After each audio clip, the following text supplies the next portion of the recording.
E para falar mais sobre o bullying, recebemos a psicóloga Valéria Paiva. Seja bem-vinda ao Informativo novamente. Muito obrigada, é uma honra estar aqui, Larissa. Para a gente também. Infelizmente, um tema que não é agradável, mas a gente tem que falar sobre isso. E explicar também quais são esses comportamentos que podem ser considerados como bullying, Valéria. O bullying, né, ele traz uma conotação de dor, de agressão, né? Uma agressão explícita de uma pessoa em relação a outra, de um grupo em relação a outro. E essa agressão, essa violência, ela se dá de uma maneira física, material, onde puxo o cabelo, eu chuto, de uma maneira simbólica, psicológica, né? Eu vou agredir verbalmente. E uma mais sutil, onde eu excluo, eu desvalorizo. Então, é interessante quando a gente vê nessa reportagem um dos alunos falando da dor, da importância das pessoas se conscientizarem, porque aquele que é alvo de bullying, ele está profundamente magoado, com uma dor muito grande. E muitas vezes o autor de bullying, porque a gente tem aquele que agride, o que é agredido, e tem os espectadores que às vezes estão incitando aquela agressão e outros que olham e ficam estarrecidos, se querem fazer algo contra aquela situação. Então o bullying é toda a ação de violência, das diversas formas de violência, né, que ferem, que magoam e que tem um desencadeamento na saúde física e emocional de quem recebe. Muitas vezes no ambiente escolar o aluno fala: eu não quero ir para a escola, eu estou com uma dor de cabeça fortíssima, eu estou com um estômago muito ruim, porque ele não aguenta mais sofrer. E cada pessoa vai sentir o bullying de uma maneira, conforme a faixa etária, conforme o histórico familiar, conforme o que ele acredita que é a melhor forma de lidar com essa agressão. Uns vão devolver, outros vão chorar, vão se isolar, outros vão adoecer, outros vão passar a fazer igual o que fizeram com ele. Por isso é importante que os pais e os educadores também estejam muito atentos a esses comportamentos que você falou, né? Essa tristeza, esse aumento da violência. Exatamente, Larissa. E alterações no sono, no apetite, no desempenho acadêmico. Era aquele aluno que tinha boas notas, de repente ele não gosta mais da escola. Não é da escola, são das relações presentes nessa escola. Alguns vão ter apoio de colegas até para enfrentar esse bullying e outros vão estar muito isolados e sem coragem de falar: estou sofrendo, preciso de ajuda. Então a importância dos pais nessa atenção, nesse carinho, de perceber o que está acontecendo com meu filho, e dos professores, de propor ações, como ela colocou muito bem, não é uma ação pontual, é contínua. O que está acontecendo com você? Eu te legitimo. O que você pensa, o que você sente é importante. E se você está sofrendo, vamos colocar aqui para que nós todos somos corresponsáveis para mudar essa realidade. E às vezes a criança ou o adolescente nem sabe que está fazendo uma ação de bullying. Exatamente. Está repetindo um coleguinha, né? Achando que está bonitinho. Larissa, além da questão da imitação que todos nós passamos, né, nos constituímos nas relações, imitamos pessoas, aquelas pessoas que a gente tem uma idealização maior, gostaria de ser como ela. Então, aquele menino, aquela menina que olha uma determinada pessoa na escola, que está recebendo, né, ganhos com essa agressividade, eu quero ser como ele. Né? E algo muito triste, às vezes o bullying ele começa num ambiente que deveria estar sendo um ambiente de maior proteção. De educação, né? De educação, de transformação, de alegria de aprender. Conflitos existem, diferenças existem, mas que desde muito pequeno as crianças aprendam a lidar com o conflito, com essa resolução, sem a violência, sem a agressão. Como que eu vou lidar com a minha raiva? Jogando a minha dor no outro, ou dialogando, ou me expressando, né? Ou respeitando uma posição diferente da minha. É, porque violência gera mais violência, Exatamente. Inclusive. Nós estamos no mês de maio, tem uma reportagem sobre isso. Que no mês de maio laranja, o mês de combate ao abuso e exploração sexual contra crianças e adolescentes. O ambiente doméstico e a internet são os dois principais locais de agressão contra os menores. O Brasil é um dos piores países do mundo para ser criança. E a violência física e psicológica, o desrespeito às condições mínimas de sobrevivência e a exploração sexual seguem aumentando. Pelos meios eletrônicos, nossas crianças são usadas até por quadrilhas internacionais. As imagens das nossas crianças e adolescentes são vendidas para o exterior nessa forma gravíssima de exploração, de violência contra a criança, que é o abuso e a exploração no ambiente digital. E o Brasil ele é um dos maiores exportadores de imagens. Segundo a SaferNet, ONG que monitora a internet, no ano passado foram registradas quase 112 mil denúncias de crimes envolvendo fotos e vídeos de violência sexual contra crianças brasileiras, um aumento de quase 10% em relação ao ano anterior. Na maioria das vezes, essas crianças estavam navegando na rede sem a supervisão de um adulto. Você deixaria o seu filho num carro a 180 km por hora sem cinto de segurança? Obviamente que não, né? Mas é isso que nós estamos fazendo quando nós estamos permitindo que a criança tenha acesso a conteúdos digitais sem supervisão. E no mundo real, a fragilidade infantil também está exposta. 90% dos abusos são praticados por pessoas que as crianças conhecem. Contra essa violência, a punição dos agressores é uma forma de conter os assediadores. Um dos grandes problemas que nós temos nessa área é a impunidade. Muitas vezes os casos sequer chegam nas autoridades. Por isso essa necessidade de sensibilizar toda a sociedade para que os casos sejam devidamente denunciados. Nós precisamos da implantação dos centros de referência, da escuta protegida, para que logo que a criança faça uma denúncia junto com um adulto, junto com um conselheiro tutelar numa delegacia, ela já seja ouvida. Mas o esforço maior deve ser concentrado antes que os crimes aconteçam. Quem estuda o assunto defende a informação como forma de defesa e prevenção. Tem formas hoje, tem livrinhos didáticos para crianças, tem filminhos que despertam na criança a percepção de que determinadas coisas não podem acontecer. E aí, os pais têm que ter a relação de dizer: minha filha, se acontecer qualquer dessas coisas, meu filho, que a violência também é com meninos, você vem me contar. Você pode dizer não. E as escolas também precisam se engajar nessa luta. A lei Henri Borel, aprovada no ano passado, já obriga instituições públicas e particulares a ensinar para as crianças que elas podem dizer não quando alguém toca no corpo delas. Neste Maio Laranja, mobilizar todos para que a lei se cumpra é o foco do projeto Liberta, dirigido pela professora e advogada Luciana Temer. O Liberta vai lançar um manifesto colhendo assinatura de pessoas que apoiam a ideia de informar as crianças e adolescentes para a prevenção da violência sexual, com o objetivo de forçar a construção da política pública, que já é prevista pela lei, portanto já é exigida. Mas se a gente como sociedade não se mobiliza, às vezes demora para acontecer. Importante mesmo a sociedade se mobilizar contra todo tipo de violência, né, Valéria? Exatamente, Larissa. Somos todos corresponsáveis por essa realidade. E a criança, na sua fragilidade também física e emocional, é um ser que tem formação. Ela precisa ser cuidada, né? Não só no corpo físico, mas no corpo emocional. Então, onde existe violência psicológica, vinda daqueles onde ela deveria ter apoio, cuidado e amparo, a dor é infinitamente maior. Então, quantas crianças muitas vezes se recusam a crescer pela dor? Então, o aumento de questões na saúde muito sérias e que tem causas de violência e muitas vezes é tratado como algo só da saúde física e não é nessa criança.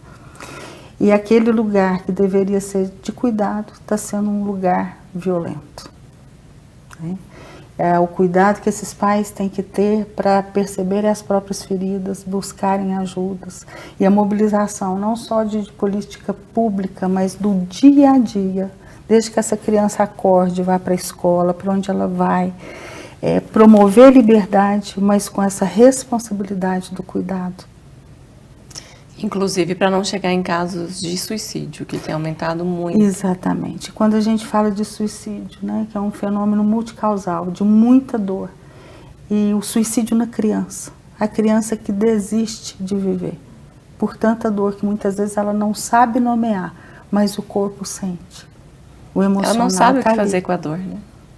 E a importância dos adultos, de toda essa sociedade, em qualquer lugar que essa criança esteja presente, desse amparo, dessa responsabilidade. É a violência, né? O bullying é uma violência, os casos extremos de violência, tudo tem a mesma origem. Exatamente. E muitas vezes a negligência é a maior violência. A ação e a omissão. Então, no momento que o adulto tem que fazer algo por aquela criança, ele não faz. E ele age violentando não só o corpo físico, mas toda uma história de vida. Exatamente. Importante também essa denúncia das pessoas que veem as crianças sendo violentadas, ouviram falar também, a gente tem que averiguar o que está acontecendo e tem que denunciar. Exatamente. Porque aí é mais fácil de ser da punição correta. Exatamente, a responsabilização pelo ato. Porque se a gente vive numa sociedade da impunidade, os casos aumentam. Mas não somente a punição, a responsabilização, a prevenção. Porque esses adultos que agridem também têm históricos que precisam ser cuidados. Uma pessoa bem emocionalmente, ela não vai agredir o outro, principalmente o próprio filho. Então, tanto que é um ciclo vicioso que precisa se transformar num ciclo virtuoso, de virtudes, de valores, de mudança. E Valéria, da onde que vem tanta violência, tanto ódio hoje em dia, na sua opinião? Alice, você me fez pensar, né, numa frase do Nelson Mandela: se nós aprendemos a odiar, nós também podemos aprender a amar.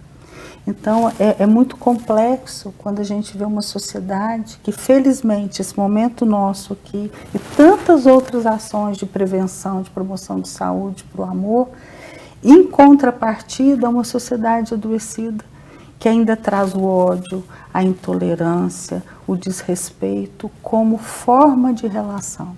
Eu aprendi assim, eu recebi assim, eu passo dessa forma. E no momento que a gente fala, basta, mas um basta com autoridade e afetividade, para cuidar das pessoas que estão doentes, porque aquele que está praticando também sofre. Então, o agressor de bullying, ele também sofre, mesmo que ele ache que não. Porque uma pessoa que está emocionalmente saudável, ela não vai agredir, ela não vai ferir. E o bullying, ele tem uma intencionalidade na agressão. Eu faço algo para agredir o outro.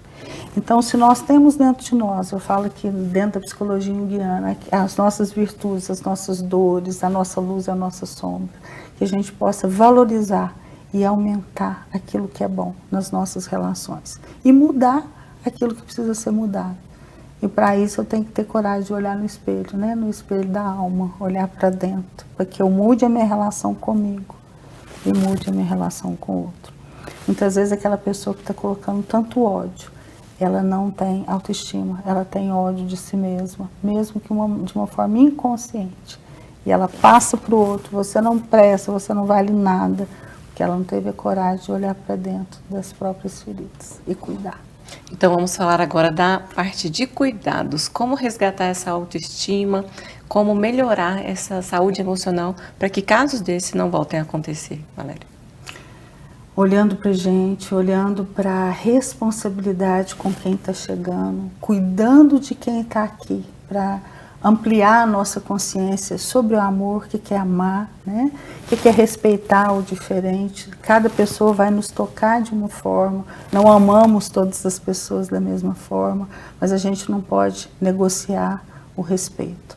Então começa pela educação, começa pelos próprios lares, começa por programas de prevenção, de falar que é importante olhar como está sendo esse desenvolvimento da criança, porque nós somos aquilo que nós trazemos geneticamente, mas aquilo que nós recebemos de experiência de vida.